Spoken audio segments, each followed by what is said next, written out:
It's long because this stalking campaign has lasted the better part of a decade. And while I didn't know who my stalker was before, now I know who my stalker is. My stalker is Shannon, better known as creepshowart, and what I believe to be her current husband, Anthony Parker, who is also my abusive ex-partner. Today, we're going to be discussing some very serious allegations, ones that I'm inclined to believe due to the nature of the evidence and proof provided. This video is packed with a ton of information that I did my best to condense and make digestible for you all, but inevitably it's going to be another disappointing one, so buckle up, folks. A whole laundry list of trigger warnings incoming.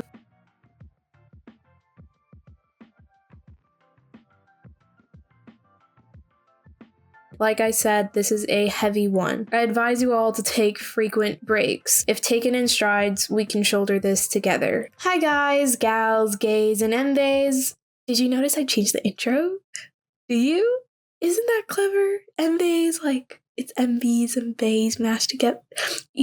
I think you know what I'm trying to do. I'm Omnia, and today we're going to be talking about creepshowart, her partner Anthony Parker, and Emily Artful's allegations. There's a shit ton to talk about today, so let's just hop into it. On June 8th, Emily Artful posted the following on her account, quote, "This just needs to be said. This woman has tormented me for years and years. I know her because my ex-boyfriend dated her after me. I moved on, but they continued to harass and stalk me." Emily then attached a Notes app post which details how Shannon harassed her. The attachment reads, quote, "I am currently shaking and crying because creepshowart is finally being exposed for the absolute terrible person she is. I have known Shannon for many years, even years before she started her YouTube channel. She has copied, stalked, harassed, and threatened me and my children's lives. She has used revenge porn against me, tried to use my drug addiction against me. She has literally gotten me fired from multiple jobs, causing me to be homeless. This person has pushed me to the brink of suicide multiple times and then tried to blame it on a mutual friend when I finally caught her red-handed by tracing her IP. Shannon, you are Amy. All the things you claimed Amy did to you are the things you did to me. Receipts to come. I've got years worth of them." The thread continues, quote, "The fact that she is saying her quote-unquote stalker did all of this to frame her is fucking hilarious because she has literally been making fake Emily Artful accounts all over the internet for years to try and cancel me over the most random shit. What's even more fucked up is she'd fabricate this drama and then make sock puppet accounts posing as a viewer concerned and then send me the screenshots that she took. When she first started out doing YouTube, she would deliberately copy my thumbnails or titles, then message me under a sock puppet account saying, 'OMG, creepshowart is copying you,' egging me on to attack her. But guess what? I never did.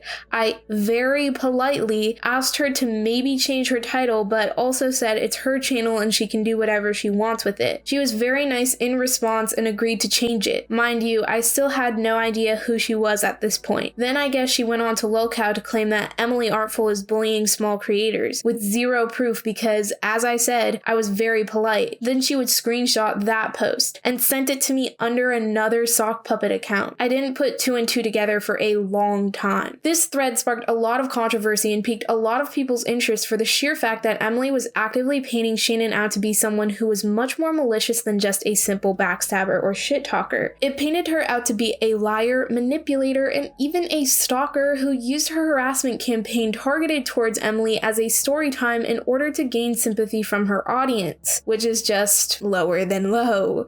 But I digress. Shortly after the thread was posted, Emily stated, quote, "Hey guys, I'm going to try and get my receipts together after I put my boys to bed tonight. In the time Shannon and her boyfriend have stalked me, I've gone through roughly 3 phones and 3 laptops, so I've got to go through old tech. Thankfully, I know I have the most important stuff saved on my hard drive, and I'm being told I can retrieve my Twitter DMs from her even though her account is gone. I've kept this inside for so long, y'all. You have no idea the kind of mixed emotions this brings. Thank you for your patience and support." She then went on to update her Twitter audience every once in a while, showing them the progression of her video making process and giving estimated times of when she planned on uploading the video. The video dropped 4 days later on the afternoon of June 12th. The video, titled "Creepshowart Has Always Been This Way," has at the time of me writing this amassed 1 million views and a ton of praise, which, as a viewer of the video, I can completely agree with. Emily provides some pretty damning evidence of everything she claimed on her Twitter thread, as well as further evidence on her Twitter. She has contacted others to get a hold of the further screenshots and put the necessary work in to prove her case. There are a couple of opinions about the video that I will save for the end of this video, but let's discuss the actual content of her story. For those of you who need an extremely condensed version of the story, I got you. Just remember to keep in mind that this is, again, very condensed and entails the bare bones understanding you need to have to know what went on between Emily Artful, Creepshowart, and Creepshow's husband, Anthony Parker. And of course, obviously, if you have 2 hours to spare, Emily's original video is definitely worth a watch, since it has all the details and nuances needed for you to get the full scope of the situation. But for now, let's just condense this into something really digestible for those of you who want to understand what's going on in the shortest amount of time possible. As always, everything stated in this section is alleged just to be safe, but the story goes as follows. When Emily was between the ages of 18 to 20, she was a gig musician who took up a gig job at an arcade. At that arcade, she met Anthony Parker, who is Shannon's current husband and Emily's abusive ex-boyfriend. At the time, Anthony and Emily hit it off and entered what she describes as an extremely toxic and codependent relationship. She was abusing drugs at the time and had been in a very vulnerable place where she was deeply unhappy and unstable. She also described being extremely afraid of Anthony, as he and his best friend Brandon were both violent and basically acted as if they were wannabe school shooters,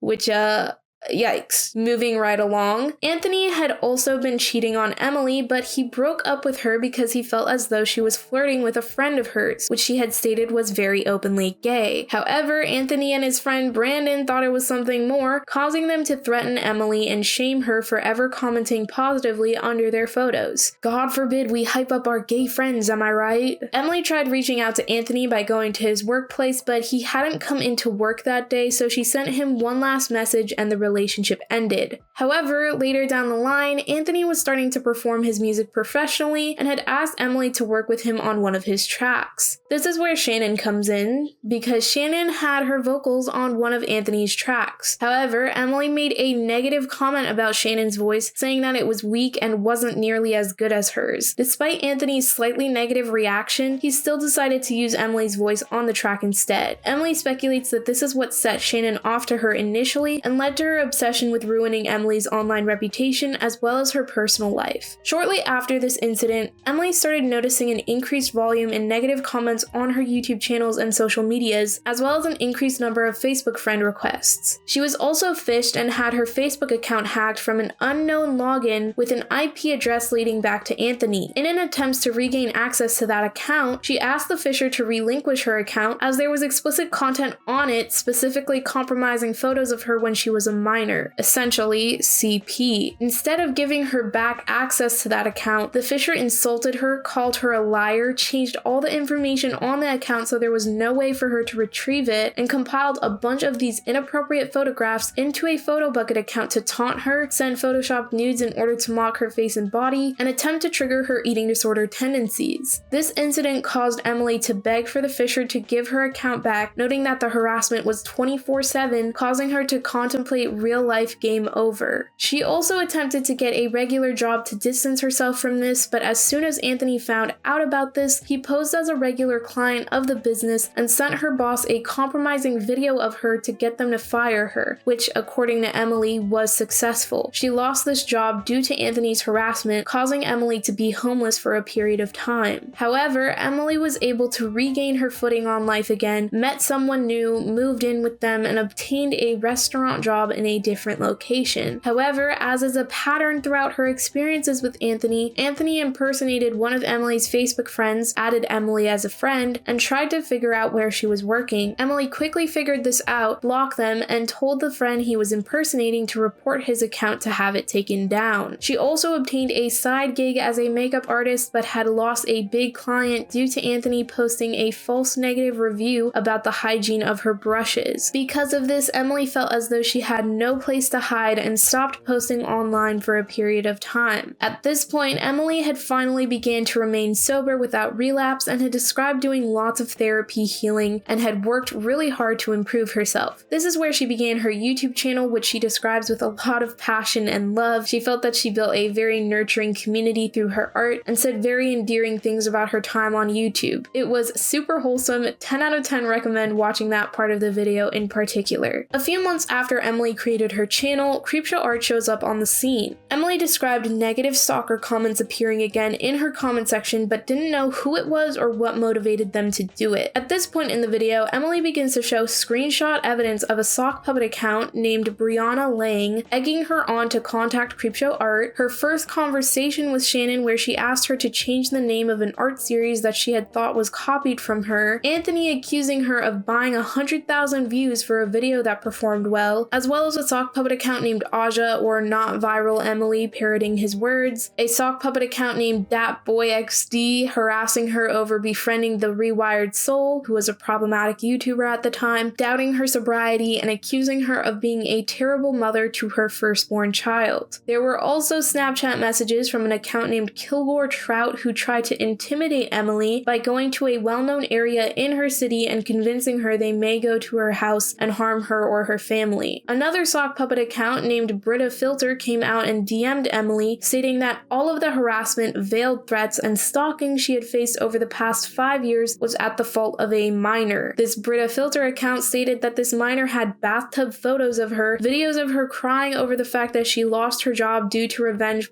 harassment campaigns, and more. Obviously, this part of the story is very convenient considering that this quote-unquote 15-year-old had done all of this over the past 5 years, as if he wouldn't be 10 years old at the beginning of his obsessed creepy stalker shtick, but I digress. Emily finally confronts Shannon on Instagram and the stalking, harassment, and threats completely stop. Shannon denies all involvement but still complies to give her a P.O. box address so that in the event that Emily wished to file a restraining order, she could have. Interestingly, this is when Shannon began to spread rumors and hate about Emily on lolcow, which is a section we will cover in part 4 of this series. That basically concludes the gist of Emily's video. Obviously, a lot of context is missing, a lot of details are missing, and a lot of evidence is missing, but if you're really dying to learn all about that, but more importantly, give Emily's video a watch. She churned this video out in no more than 4 days, and it's astonishing how incriminating it is.